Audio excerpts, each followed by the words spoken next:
Okay, welcome to Probably Impeccable Picks. Last week was a particularly brutal week for football predictors. Let's just look to review at some of the picks that myself, Greg Joyce, Josh Falk, Brad Wilson, and the online fan voters all had last week.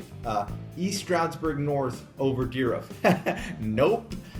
Whitehall over Emmaus. And Easton over Liberty.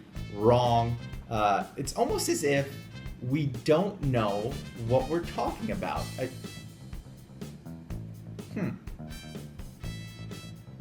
Nah, that can't be it.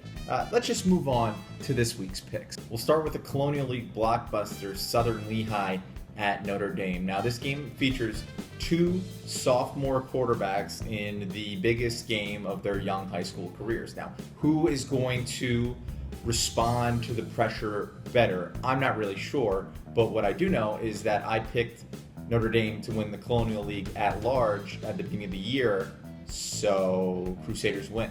The next game we'll look at is Easton at Freedom. We'll consider this game the revenge of Joe Young. As everybody knows, Joe Young has a pretty sparkling record as a starter. One of the rare blemishes to that record was delivered by Easton last year in the District 11 playoffs. Let's say the Patriots avenge that result this time around.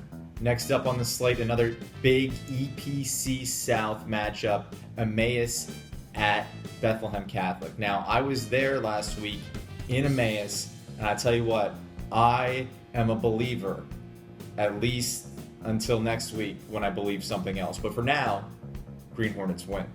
One more EPC game to tackle, and it's Liberty at Parkland. Now, I went on and on last week about not picking against your alma mater, and then I wound up picking Easton over Liberty. It's not something I'm particularly proud of, mainly because it was wrong. So this week, I am going to go with the institution that taught me what I know about football. That institution, of course, being Tim Monsman. Parkland wins. Last but not least, we'll take a look at one last Colonial League game, Penardle at Catasauqua. I'm just going to tell you up front here that I'm picking Penardle. Now, why, you might ask?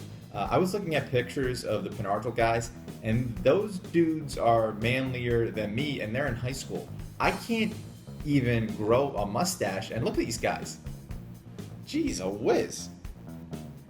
If that sort of facial hair prowess doesn't spell out a Green Knights victory, then I don't know what does. That's it for Probably Impeccable Picks this week. I'm off to put some Rogaine and Miracle Grow on my face. See you later.